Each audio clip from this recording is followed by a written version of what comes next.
Okay, after a very long break, Baruch Hashem, let's begin and let's continue our gewaldige journey in the Heilige Tanya. We're holding Perek Chav Daled. So let's get the oilam back a bit into the sugya. So for those of you that did Chazorah, maybe, possibly, over Ben Ismanim, Perek Chav Gimel discussed specifically that the panemius of the Ratzon Hashem is revealed primarily in Torah and in Esek Torah, actually, is the Lashon of the Tanya, and in mitzvahs. Over here now, the Tanya is going to go to the opposite direction, and he's now going to discuss that through an Aveira, which is the opposite of the Ratzon Hashem, we become separated from the Rabbeinu Shalom. So that is what the Tanya is now going to explain. So again, previously we explained that the panemius of the Ratzon Hashem is revealed through Esek Torah mitzvahs, whereas if a person Chas v'Shalom does an Aveira, which is of course the furthest thing from Ratzon Hashem, that is going to cause a person to become more and more separate from the Rabbeinu Shalom. So that's pretty much a sikkum of Perek Chav Daled. Let's begin. V'zeh le'uma zeh heim shesam mitzvahs loisa say da'oraisa v'cholei surei d'Rabbanon ma'ach Hashem neged ritzoynoi v'chachmasa yisbarach. Since when a person does an Aveira, and he clearly writes da'oraisa d'Rabbanon, you're going against the Ratzon and the Chachma of the Rabbeinu Shalom. The Hebcha Mamish, it's the opposite of the Ratzon and Chachma of Hashem. Hein nifrodim yichudai va'achdusa yisbarach b'tachlis ha'peirid mamish. That means, and this is how that's the opposite. That's what we're saying. Is that when a person does a mitzvah is one with the Rabbeinu Shalom, and Aveira, however, is completely separate to the Rabbeinu Shalom. When a person learns Torah, when a person does mitzvahs, right, we learned about this clearly.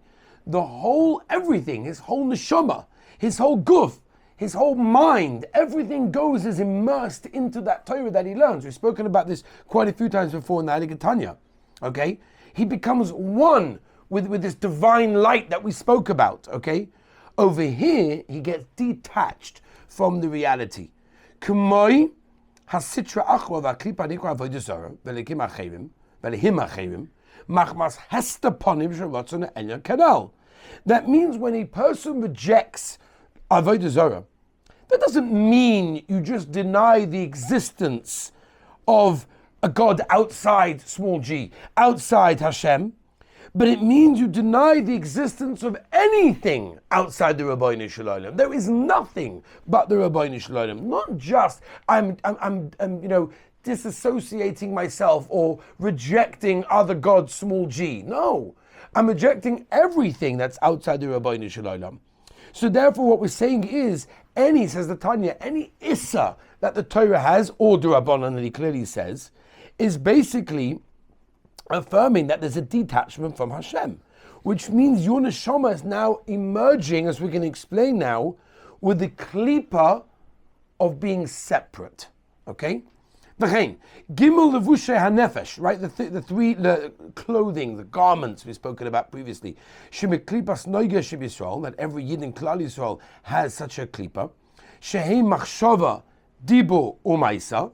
Hamulubashim b'shasol loisa say daraisa d'Rabbanan, that clothe themselves when a person is oisik in an aveira, whether it's a loisa say daraisa or a d'Rabbanan. V'chein ma'us hanefesh atzma hamulubeshes b'levusheha kulam yuchadim mamish b'sitra acho klipa zu anikras avodah zarah. That means, if you remember all the way back in Perek Zayin, we said that the nefesh of Bahamas is built from klipas noiga. Okay? It's built from klipas noiga, which is an energy of self. When there's an issa that a person does, the neshama, the soul of the klipa, and all of its clothings, all of its garments, are now schlepped to the koyach of tumah, to the klipa of tumah, and there's now basically a denial of Hashem's presence in the world, which is a very dangerous thing, which is why it's called avodah zarah, he says. It's a type of denying the Rabbeinu Shem's existence, chas v'shalom, which is why, again, hanikres avodah zarah. It's called avodah zarah for that reason. V'loy, not only that, by doing an avera, you, the one who does the avera, becomes worse than the klipa, because you becoming bottled to it. And as he's going to explain right now, you have to remember who created these klippos. Who created them? The Rebbeinu Shalom created them. There's no shayla about it. Why did he create them? In order to have mechira in the world. That there needs to be a simple choice between good and bad. So the fact that they're here is correct. You, however, should have chosen a better choice. You should have known better. So you become much worse because you become tougher and bottled to it. Ki hi eina mulubeshes beguf chomri v'yadasas reboina. Ve'eina meredes boilif o pulasa b'mishlachas malachei roim shalo shaloi b'mishlichos ha-shabak baruch hu chas v'shalach ma mebinam lo ucha lava al pi Hashem. In other words, the klipa can't go against the Rebbeinu Shalom. So how's it called Avodah Zarah? The klipa was created by Hashem. So it can't go against him. So why is it called Avodah Zarah? Okay, and this is what we're going to be saying. That of course the klipa listens to the Rebbeinu Shalom, right? It knows that the Rebbeinu Shalom created it, but it wants to somehow have some kind of its separate own mitzias. That's the problem. Okay, and that's why he compares it to Lochol Ava Pi Hashem, even by Bilam HaRasha. Right? I can't go against Hashem. So even these klipas can't go against Hashem. V'hav shenikra avodah zarah. Right? So if you're telling me that these klipas can't go against Hashem, so why are they called avodah zarah? Hakolo Eloha do'olahaya ve'ein yocholim lava klal al v'tzonei yisbarach. In other words, they deny the presence of the Rebbeinu Shalom within themselves. But of course they agree that they were created by Hashem. They know that their chiyus, their strength, their power, their energy comes from Rebbeinu Shalom.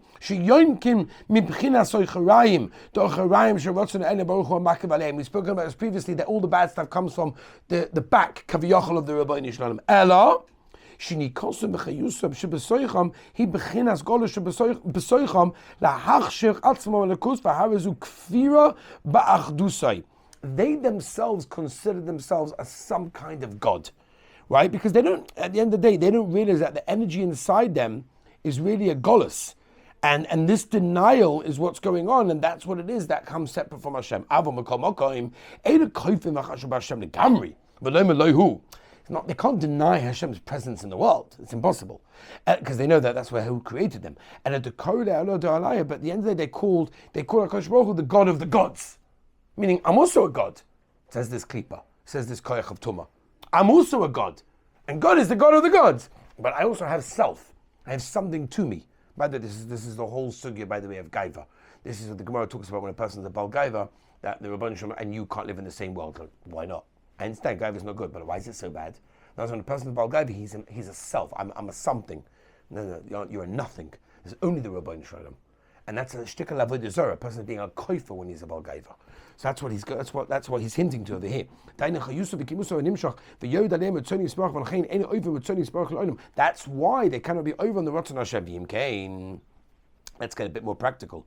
Let's say a person doesn't have Aveira. He doesn't have Aveira. He knows it's wrong. He knows it's us. He does it anyway.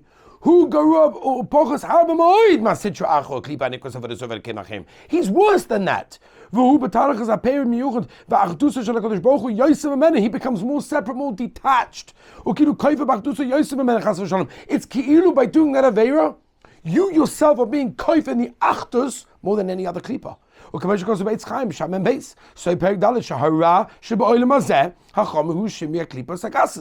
It's like there when you have wine and you've got shmorim, right? You've got like the sediment, the pieces over there, right? So that's what these coarse klipas, after their refinement, are still around, and those are like the worst pieces of sediment. And that's what we're saying of the ultimate separation.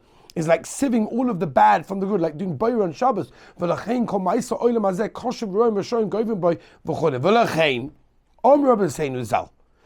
is what the Tanya is now going to answer the kasha all the way back, right? I mean, it's basically, he asked it in Perek Yud Ches Be'ika, but this is something that we've spoken about before. The whole Sefer Tanya is based on one thing. And if you look in the Shablat, right, in the beginning of the Sefer, when he opens the Sefer, he bases the whole Sefer Tanya on one thing. It's close to you. And in Perek Yud Ches, the Tanya asked, how is it so close? How is this Avodas Hashem that he's talking about, how is it so close? And it's close to every single one of us that we have the ability to get there. How do we get there? As the Gemara in the Sotah Daf Gimel, Al pasuk, right? Ki siste ishtai ein odom oiva avera elem kim nechnas by ruach shtus. Gemara tells us clearly a person only does an avera when a ruach shtus. Stam shtusim goes into him. There's no other reason that a person does an avera. Da filu isha hamanefesh shedaita kala hoyso mishanes ruach tabosa lule ruach shtus sheba machasa master man masaava musteres shebenavsha lekis dovka bunus Hashem yichud bachtuso veloy lepoil chas v'sholem machtuso afilu noites nafshel meno lavadas avades zoy chas v'sholem. This same woman that does a terrible aveira of znus, she's mazana, she commits adultery, terrible aveira. At the end of the day, when it comes to giving up her life for the Rebbeinu Shalom, she's giving up her life in a second. That's not even a shaila. When they tell her to bow down to the Avodah Zarah Chas v'Shalom, she's gonna not a chance she's gonna do that. But when it comes to a taiva of avodah, when it comes to a taiva of znus, of being mazana of adultery, of inyonei arayas, it covers it up. It just doesn't look at it so stark. And the question is why? Even if you're dealing with someone that hasn't got so much emunah, just to bow down. We've spoken about it previously. People that have no shaykhs to Yiddishkeit. You ask them to bow down to a gachka. Then chas v'shlom, I would never do such a thing. For kol shkein likbo sheyetzav v'tayvas and yivshem yisurim kalim v'mitzal shem yishmeim. So the question is why? How is this woman able to give up her life for the Rebbeinu Shalom, but yet when it comes to an aveira of inyonei arayos, she's not evil? So let's just very quickly just say it. V'hefesh, and what's the difference? What's the difference between issa of niyuf, which is in yonei arayis, all these things, l'issa hishtachah to the issa of bowing down to avodah zarah. Who? Gamkin ruach shtus to klipa. It all comes from this ruach shtus of a klipa. Hamalabeshes le'nefesh alekis. That's dressed in the nefesh alekis. Ad bechinas chochma. That means only until the bechina of chochma. Right, it obscures this divine soul that we have only up until Chochmah, but not including Chochmah.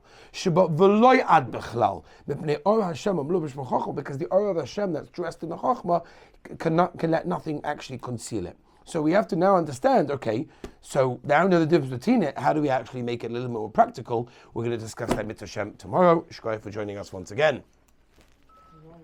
Shkoyach.